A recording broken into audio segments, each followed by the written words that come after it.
Shabbat Shalom, Yeladim semua. Apa kabar? Semoga Yeladim semua sehat ya. Baruch Hashem, kita semua tiba saat ini pada pekan Parasat Miketz, di mana pekan ini kita juga belajar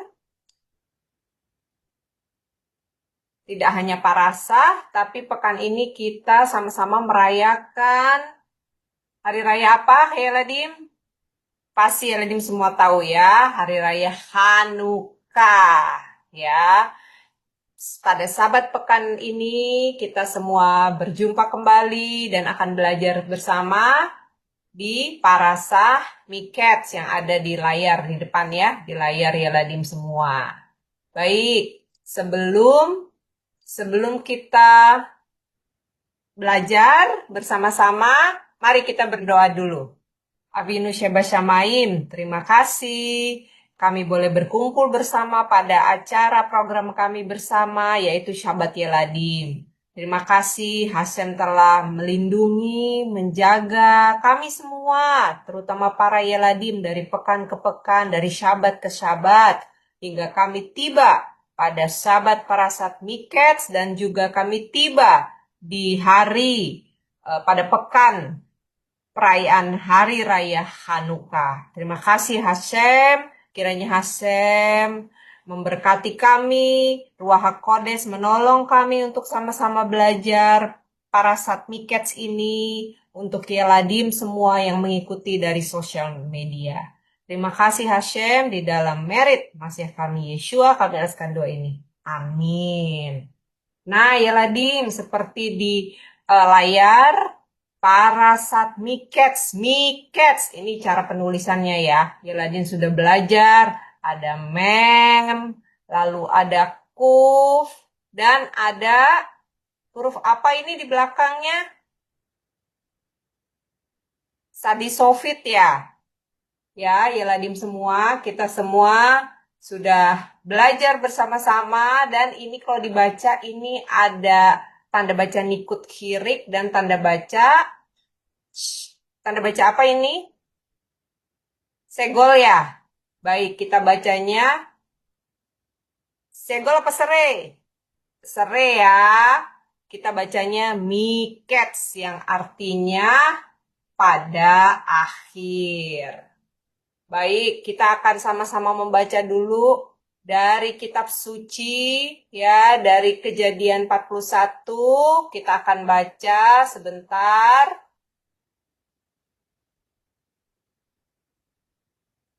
Ya, Mora akan bacakan untuk kalian semua. Kita akan baca kitab Kejadian atau Bereshit ya.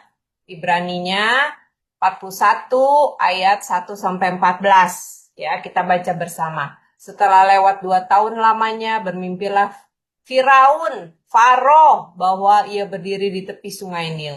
Tampaklah dari sungai Nil itu keluar 7 ekor lembu yang indah bangunnya dan gemuk badannya, lalu memakan rumput yang di tepi sungai itu. Kemudian tampaklah juga 7 ekor lembu yang lain yang keluar dari dalam sungai Nil itu. Buruk bangunnya dan kurus badannya, lalu berdiri di samping lembu-lembu yang tadi di tepi sungai itu. Lembu-lembu yang buruk bangunnya dan kurus badannya itu memakan ke-7 ekor lembu yang indah bangunnya dan gemuk itu, lalu terjagalah Firaun. Setelah itu tertidur pula lah ia dan bermimpi kedua kalinya. Tampak timbul dari satu tangkai 7 bulir gandum yang bernasib dan baik. Tapi kemudian tampaklah juga tumbuh 7 bulir gandum yang kurus dan layu oleh angin timur. Bulir yang kurus itu menelan ke-7 bulir yang bernas dan berisi tadi. Lalu terjagalah Firaun. Agaknya dia bermimpi. Pada waktu pagi gelisahlah hatinya. Lalu disuruhnyalah memanggil semua ahli dan semua orang berilmu di Mesir. Firaun menceritakan mimpinya kepada mereka, tapi seorang pun tidak ada yang dapat mengartikan kepadanya. Lalu berkatalah kepala juru minuman kepada Firaun, "Hari ini aku merasa perlu menyebutkan kesalahanku yang dahulu. Waktu itu tuanku Firaun murka kepada pegawai-pegawainya dan menahan aku dalam rumah pengawal istana beserta dengan kepala juru roti. Pada suatu malam juga kami bermimpi, aku dan kepala juru roti itu. Masing-masing mempunyai mimpi dengan artinya sendiri. Bersama-sama dengan kami di sana ada seorang muda Ibrani, hamba kepala pengawal istana itu. Kami menceritakan mimpi kami kepadanya. Lalu diartikannya kepada kami mimpi kami masing-masing. Dan seperti yang diartikannya itu kepada kami, demikianlah pula terjadi. Aku dikembalikan ke dalam pangkatku dan kepala juru roti itu digantung. Kemudian Firaun menyuruh memanggil Yosef. Segeralah ia dikeluarkan dari tutupan. Ia bercukur dan berganti pakaian lalu pergi menghadap Firaun. Nah, ingat ya, Yeladim ya, parasah pekan lalu, Pak Chef, kita belajar ya. Kita akhir dari parasah, kita lihat bagaimana Yosef menunggu ya, kapan dia bisa dibebaskan dari penjara. Oke, baik. Selanjutnya, ya kita sudah baca ya bagian dari kitab suci masih tentang cerita Yosef. Kita akan lihat slide-nya. Ya, oke, siap-siap. Mari kita belajar sama-sama. Sebutkan, parasat apa ini? Parasat Mikets. Ya, kita lihat ada gambarnya Firaun dan ini ahli-ahlinya ya di Mesir. Ya, baik. Nah, ini dia Yosef, ya. Yosef menunggu, menanti ya. Ya, menanti akan kebebasannya selama berapa lama? Ya, di sini dibilang 12 years. 12 years itu artinya 12 tahun. Ya, dia menanti dengan sabar, dia tetap bekerja di penjara ya. Dan ini bahasa Ibrani-nya untuk kata Yosef. Ya, ada Yud, ya, ada Kolam, ada Samek. Lalu apa ini yang terakhir? Ya, apa ini yang terakhir? V ya, Yosef. Oke. Dan, nah, ceritanya sekarang berlanjut ke istananya Firaun atau Faro ya. Faro ini memiliki suatu malam dia tidur dan bermimpi. Bermimpi dalam bahasa Ibraninya adalah halom. Ya, di sini halom. Ya, dia bermimpi 2 kali dia bermimpi. Ya, dan mimpinya itu aneh. Ya, jadi pada mimpi pertama Faro melihat dirinya berdiri di tepi sungai Nil. Lalu dia melihat tiba-tiba ada 7 ya sapi yang gemuk-gemuk dan sehat ya keluar dari air ya ke daratan. Selanjutnya lalu ya anehnya ada 7 juga sapi yang keluar dari air dan menuju ke daratan juga ya. Bahasa Ibraninya sapi apa? Di sini kita baca parot ya. Oke, selanjutnya dan wah, ini aneh sekali. Ya, sesuatu yang membuat Faro terkejut ya, bahwa sapi yang kurus-kurus ya, sapi yang kurus-kurus itu ternyata memakan sapi yang gemuk-gemuk dan sehat tadi. Tapi walaupun ya sapi yang kurus itu sudah makan sapi yang gemuk-gemuk tadi dan sehat, sapinya tetap kurus. Ya, ini membuat Faro bingung. Ya, lalu Faro pun terbangun. Ya, lalu dia bilang, aduh ini aneh sekali nih mimpinya. Ya, lalu dia kembali lagi tidur. Ya, ketika dia tertidur, dia bermimpi lagi. Mimpinya juga aneh. Mimpi kedua ini Faro melihat. Ya, agak mirip ceritanya dengan mimpi pertama, tapi yang dilihat kali ini adalah tumbuh-tumbuhan. Jadi Faro melihat ya ada tumbuh-tumbuhan seikat tanaman bulir gandum ya seperti bulir gandum ya. Lalu dia melihat terdapat bulir gandum yang gemuk-gemuk ya 7 ya 7 ikat bulir gandum yang gemuk-gemuk. Lalu kemudian datang bulir gandum yang kurus-kurus, ya. Lalu lucunya bulir gandum yang kurus-kurus itu memakan, ya, ikatan bulir gandum tadi yang gemuk-gemuk, ya. Namun, ya, setelah dimakan, tetap saja bulir gandumnya itu, ya, tetap kurus-kurus, ya, tidak memakan apa-apa. Nah, lalu Faro terbangun dan Faro menjadi khawatir. Ya, ada apa ini? Mimpi saya aneh sekali. Lalu Faro berkata ke istananya, ya, ke pegawai istananya. Siapa yang bisa menerjemahkan, memberitahukan arti dari mimpi saya?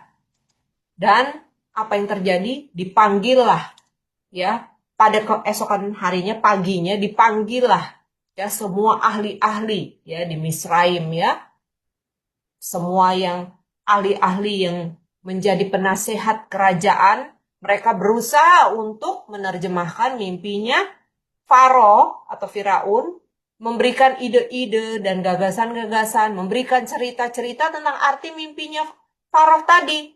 Tapi apa yang terjadi? Faro bilang gini, lo tuh artinya tidak, tidak, tidak dalam bahasa Ibrani. Ini dia, ya. Nah, menulisnya ada lamet dengan salam, lalu, ya, ada alef, tapi alefnya tidak berbunyi.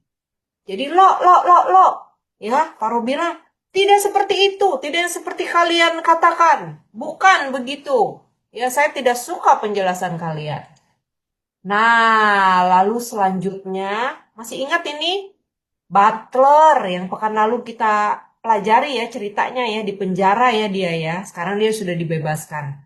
Lalu Butler datang, ya, pelayannya Faro datang. Ya, Hashem, Selika. Lalu butlernya ini, pelayannya Faro ini datang. Ya, jadi dia berkata, suatu waktu dulu, waktu dia di penjara, ya, dia juga bermimpi. Mimpinya aneh sekali. Dan ada seorang, ya, anak muda Ibrani yang takut akan Hashem. Ya, tadi Mora mau ngomong anak muda Ibrani yang takut akan Hashem. Ya, yang sama-sama juga di penjara, ya. Dan apa yang terjadi? Anak muda ini, ya, dia bisa menerjemahkan, mengungkapkan mimpi dari juru roti dan juru minuman dari Faro atau butlernya Faro ini. Dan tepat seperti apa yang dijelaskan oleh anak muda Ibrani ini, itulah yang terjadi. Dan Faro berkata apa? Ayo bawa kemari anak muda ini. Nah, selanjutnya, ya, Yosef dibebaskan akhirnya dari penjara, ya. Dia sebelum menghadap raja mesti ngapain? Ya, mesti mandi dulu, mesti rapi-rapi bercukur dulu, dan diberikan baju yang sangat luar biasa indah dan bagusnya. Lalu Yosef diantar ke istananya Faro. Ya, lalu di sini Faro mengatakan kepada Yosef, saya dengar bahwa kamu tahu menerangkan mimpi, ya, menjelaskan mimpi. Mimpi ini dalam bahasa Ibraninya adalah halomot, ya, halomot, ya. Lalu Yosef bilang apa? Oh, bukan saya yang menerjemahkan, Hashem lah. Dialah satu-satunya yang mengerti setiap halomot, ya, setiap mimpi. Dan dialah Hashem yang memberitahukan kepada saya arti dari mimpi tersebut. Ya, dan nah, ini mimpinya, ya, mimpinya Faro ini artinya adalah, ya, ini Yosef mulai, ya, menerangkan.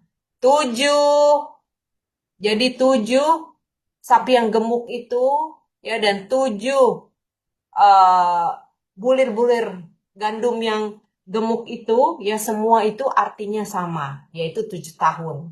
ya akan terdapat 7 tahun di mana masa kelimpahan banyak sekali makanan di Misraim atau di Mesir. Dan setelah itu apalagi artinya kata Faro. Nah, arti dari 7 sapi yang kurus dan 7 ya bulir gandum yang kurus itu adalah akan terjadi 7 tahun masa kelaparan di mana tidak ada makanan dan orang-orang pun akan menjadi kurus ya karena kurang makanan. Lalu apa yang terjadi? Faronya sukacita, dia senang sekali dengan penjelasan dari Yosef, dia menerima penjelasan Yosef.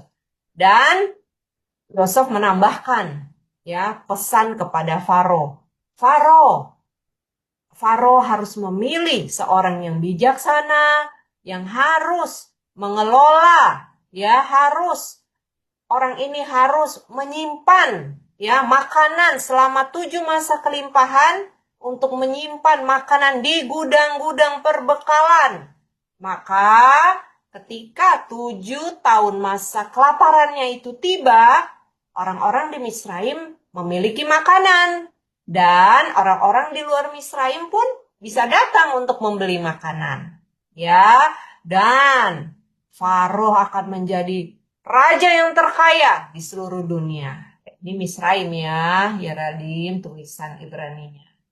Selanjutnya, jadi Faronya senang sekali dengan penjelasannya Yosef. Ya, setelah itu dia memutuskan bahwa Yosef adalah orang yang tepat untuk ya mengelola semuanya, memimpin pengelolaan makanan selama 7 tahun masa kelimpahan supaya makanannya bisa disimpan, jadi mereka bisa bersiap-siap menghadapi 7 tahun masa kelaparan. Ya, dan Faro mengatakan Yosef menjadi viceroy, menjadi wakilnya Faro, ya, di seluruh Misraim, ya. Yosef menjadi orang yang berkuasa, orang kedua setelah Faro. Ya, luar biasa ya, Yosef ya, dari penjara diangkat oleh Hasem menjadi pemimpin di Misraim.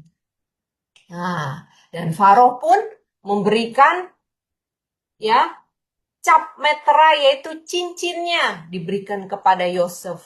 Pakaian yang indah ya dan Yosef diberikan kemuliaan atau kehormatan. Ya, jadi semua orang di Misraim tahu bahwa Yosef adalah wakil dari Faro. Ya, Yosef datang dari penjara, ya kita masih ingat ya ceritanya ya. Dari sumur yang ada kalajengkingnya, dijual oleh keluarganya, lalu bekerja di rumah Pak Potifar ya, dan dimasukkan penjara walaupun tidak bersalah ya, dan sekarang diangkat oleh Faro, sebenarnya diangkat oleh Hashem ya menjadi penguasa di Mesir. Luar biasa ya.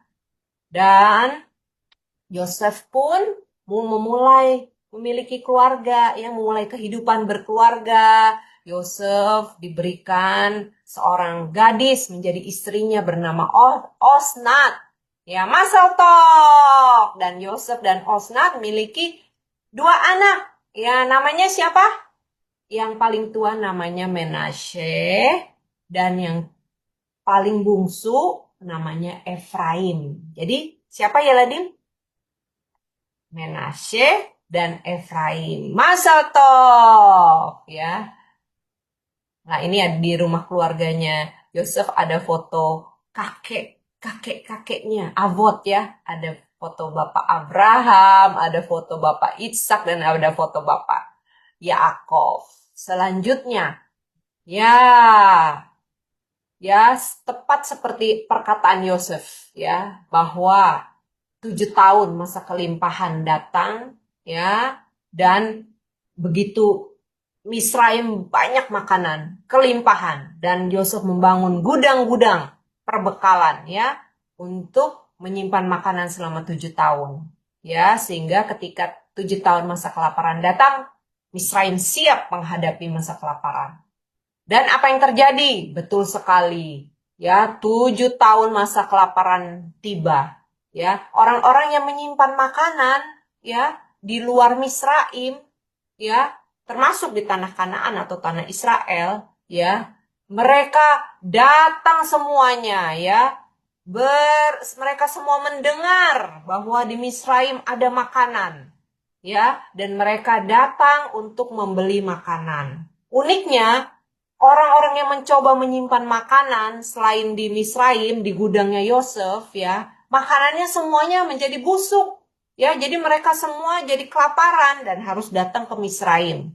Ya, jadi ada keajaiban ya di Misraim. Hashem lah membuat keajaiban melalui tangannya Yosef ya. Makanan di Misraim terjaga di lumbung-lumbung yang didirikan oleh Yosef. Nah, orang-orang datang nih, lihat ya, Yeladim lihat. Semua orang datang membawa uang untuk beli makanan dan oleh karenanya, ya, karena usaha Yosef ini, Faro menjadi kaya raya.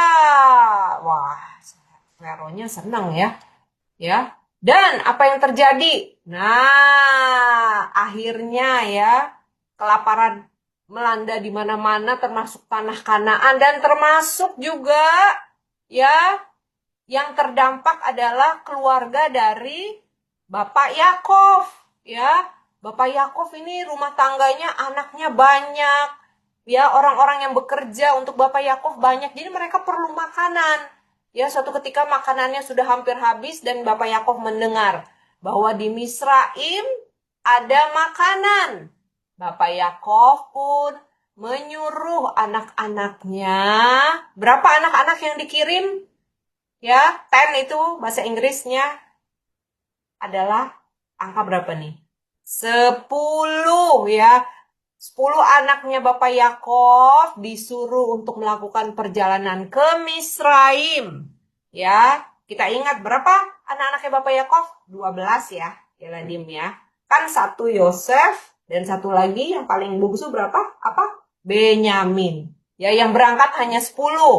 Benyamin yang waktu itu masih muda, yang paling muda tidak berangkat ya, karena Bapak Yakov khawatir nanti sesuatu terjadi pada Benyamin ya.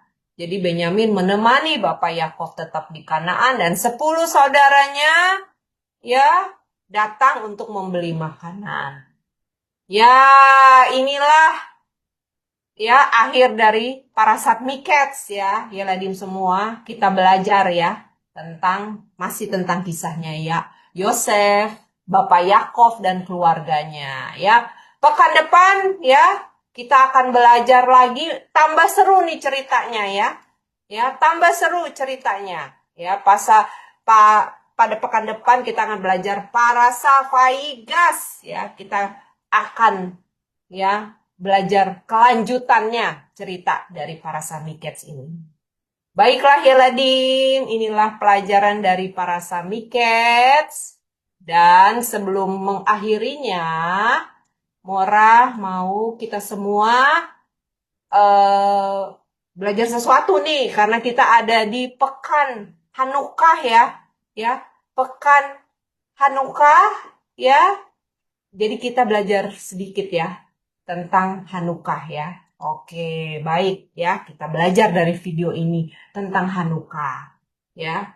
Jadi setiap malam ya Ladi menyalakan lilin Hanukkah ya, Hanukiah ya, sama papa mama ya, seru ya. Ya, ini Hanukkah sudah mau selesai nih. Kita masih sampai hari ini Syabat, lalu sampai hari Minggu ya. Hanukkah sebentar, Morah lihat dulu ini di Herkal. Coba biasa kita cek di Herkal ya, sebentar. Herkal. Ya, Morah tunjukin jadi ke Yeladim semua. Ya, Hanukkah hari ke-8 adalah hari Senin ya. Tanggal 22 kita sekarang ada di Parashat ya. Sini ya, Parashat Miketz ya, ya. Dan yuk kita lihat ya ceritanya bagaimana. Morah akan putar videonya dan menjelaskan sesuai ceritanya ya secara cepat. Ya, duduk manis. year. Setiap We tahun celebrate bangsa Israel atau bangsa Yahudi delicious foods. merayakan Hanukkah, ya, dan menikmati makanan-makanan lezat adalah waktu untuk keluarga, ya, bersama-sama berfellowship, ya. So special. Jadi, apakah cerita di balik Hanukkah? Ayo kita Let me tell you a story. dengarkan, ya. Jadi, Hanukkah ini adalah cerita tentang keajaiban dan keberanian, ya. Semuanya terjadi, ya, di tanah Israel sudah waktu yang lampau, ya. Ini, nah, jadi bangsa Israel hidup, ya, di tanah, kalau para Samiket tanah Kanaan, ya, ini sudah jadi tanah Israel. Bangsa Israel hidup di tanah Israel mengikuti jalan-jalannya Hashem, ya. Ada Bet Hamikdas, ya, mereka menyembah Hashem di Bet Hamikdas. Bet Hamikdas di mana? Yerusalem, ya. Suatu ketika, ya, datang penjajah Yunani, ya, seorang raja yang bernama Antiochus, ya.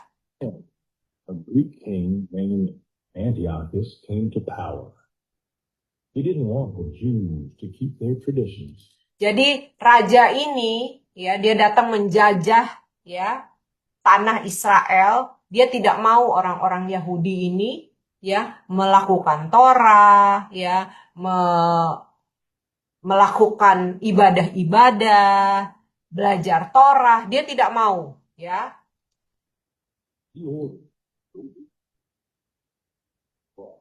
Orang-orang Yahudi tidak boleh belajar Torah, tidak boleh menjaga Syabat, ya, tidak boleh mengobserv atau menjaga Syabat,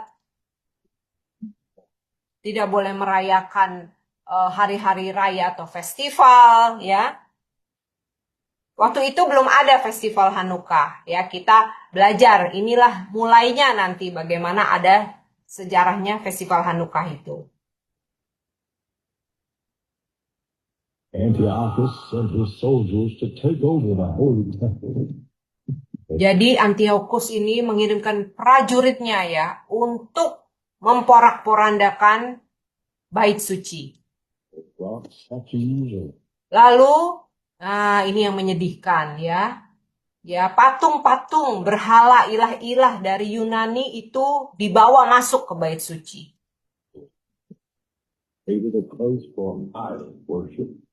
Jadi bait suci, ya, dihancurkan lalu diganti, ya, diisi dengan patung-patung Yunani.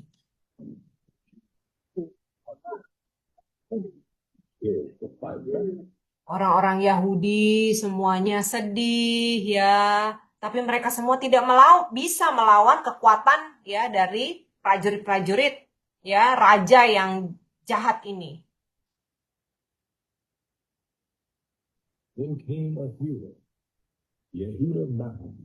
Nah, sekarang, ya, datanglah pahlawan kita, ya, karakter yang luar biasa berani, ya, namanya Yehuda Makabi.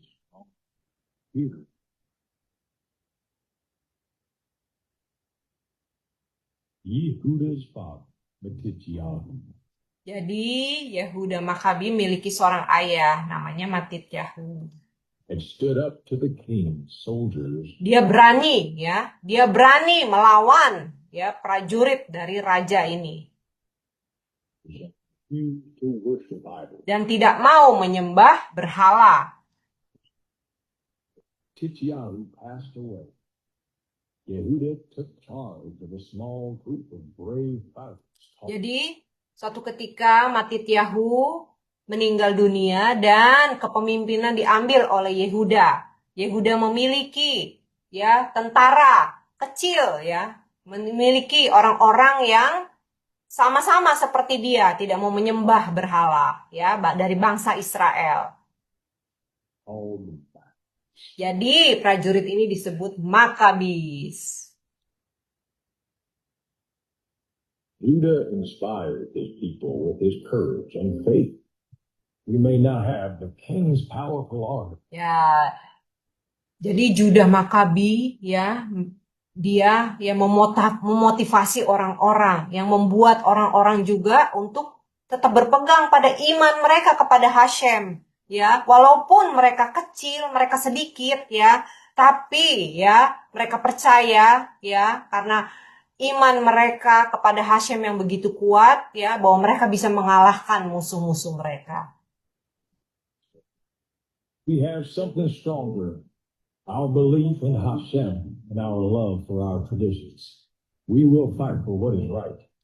Jadi mereka berkata, mereka mau ya sama-sama mereka bangkit ya untuk melakukan yang benar, untuk melawan musuh-musuhnya. Karena mereka percaya bahwa Hashem bersama mereka. Dan mereka juga mau menjaga tradisi mereka ya. Iman mereka kepada Hashem. Ya mereka jadi berani ya. The Makabi ini, prajurit Makabi ini, semua kumpulan orang-orang berani. Dengan pemimpinnya adalah Judah Makabi. Under Judah's leadership, the Maccabees fought back against Antiochus's massive army. Dalam kepemimpinan Judah Makabi, ya, jadi mereka melawan prajuritnya raja ini Antiochus ya, dengan berani.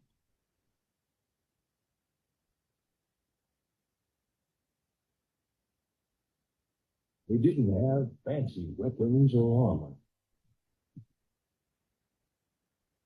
Walaupun mereka tidak memiliki senjata-senjata canggih, tapi mereka berani melawan. They knew the land was leverage to win battle after battle. Karena mereka, ya, penduduk lokal yang mengetahui ya tanah Eretz Israel, jadi mereka tahu bagaimana strateginya untuk melawan musuh-musuh mereka, ya, tentara prajurit yang datang dari Yunani.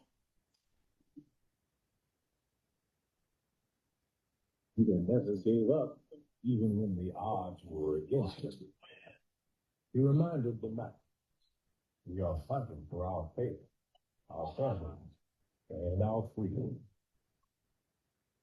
Walaupun ya mereka kecil, mereka tidak gentar, mereka tetap bangkit, mereka tetap melawan ya, melawan musuh-musuh mereka. Dan ya Judah Makabi mengatakan bahwa yang mereka bela adalah keluarga mereka, komunitas mereka, ya bangsa Israel. Walaupun kecil, ya tapi mereka tidak takut dengan penjajah yang begitu luar biasa dan banyak dan besarnya prajurit-prajuritnya.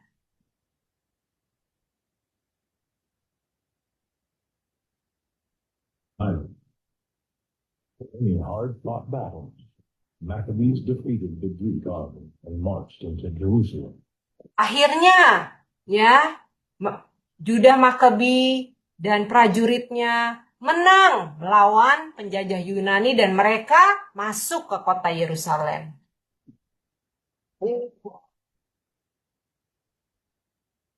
The people cheered as Judah and his followers defended the holy temple. Jadi orang-orang penduduk di sekitarnya, penduduk lokal begitu bergembira menyambut kemenangan tentara Judah Makabi ini.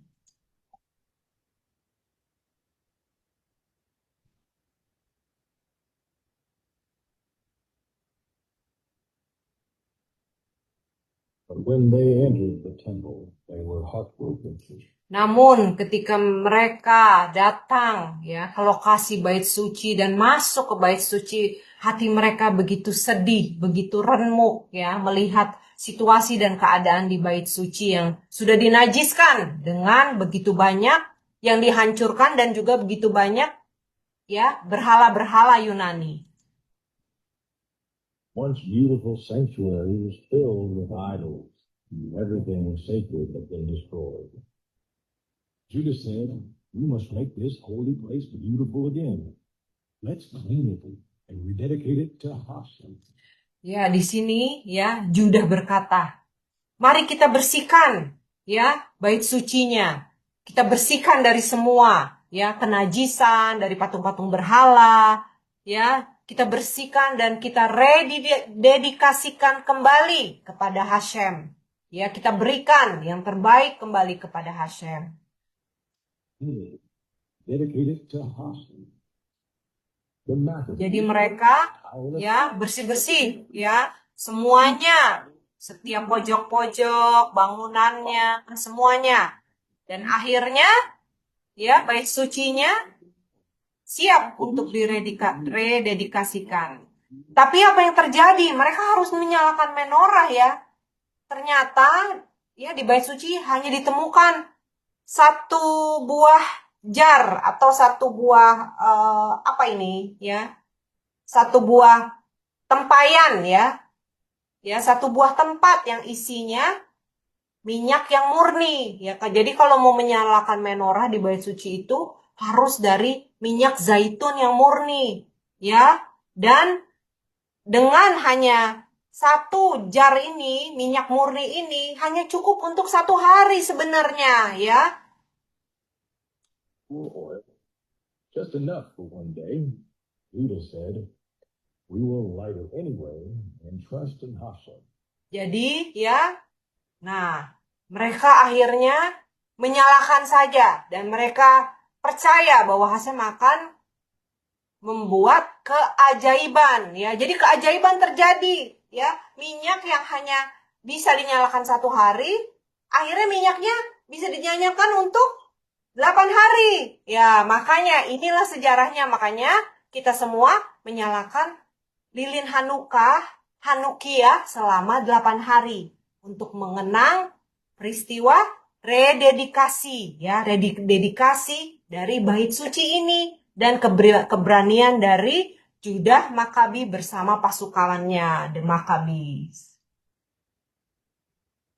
And then a miracle happened. The oil burned for 8 days and nights, Keajaiban terjadi. long enough to Ya. prepare more pure oil.